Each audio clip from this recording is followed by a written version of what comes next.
ខ្លួនឯងបើញាប់ផ្សេងមើលមកយល់យ៉ាងម៉េចយំដើម្បីចងចាំឬដើម្បីបំភ្លេចវិធីនេះអាចជួយអស់ភ្លេចបានទេចិត្តថាមិនស្អប់ឬបានចាប់ទៅហើយតែដឹកឡើយចិត្តនៅតែនឹកទេរកថាគេទុំជ្រីយំព្រោះតែរឿងស្នេហ៍តែពេលនេះគឺដល់វេនខ្លួនអើយតើយំដើម្បីអ្វីតើយំដើម្បីអ្វីមនុស្សដឹងក្តីហើយទៅវិញយំដូចកូ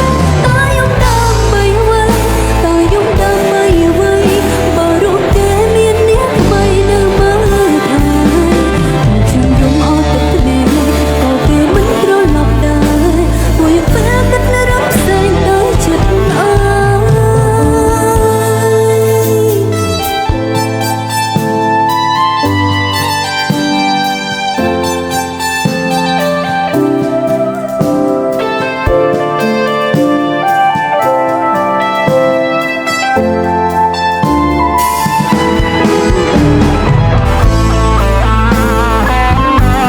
ក្ម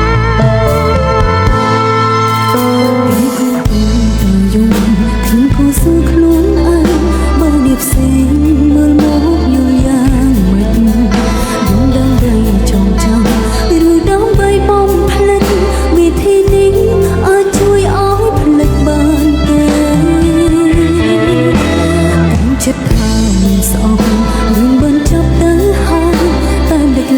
ង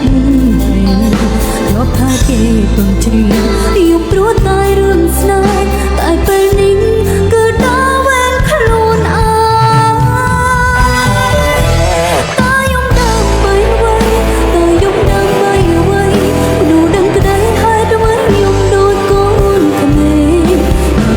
ឬយំដើម្បីខ្លួនឯងផ្នែកនេះមិនមែនសមរាប់យំទេតើយំដើម្បីអ្វីតើយំដើម្បីអ្វីបើរូបគេមានអ្នកថ្មីនៅមើលថែខ្ញុំយំអត់ទឹកភ្នែកក៏គេមិនត្រឡប់ដែរព្រោះពេលគិតរំផ្សេងទៅចិត្តអើ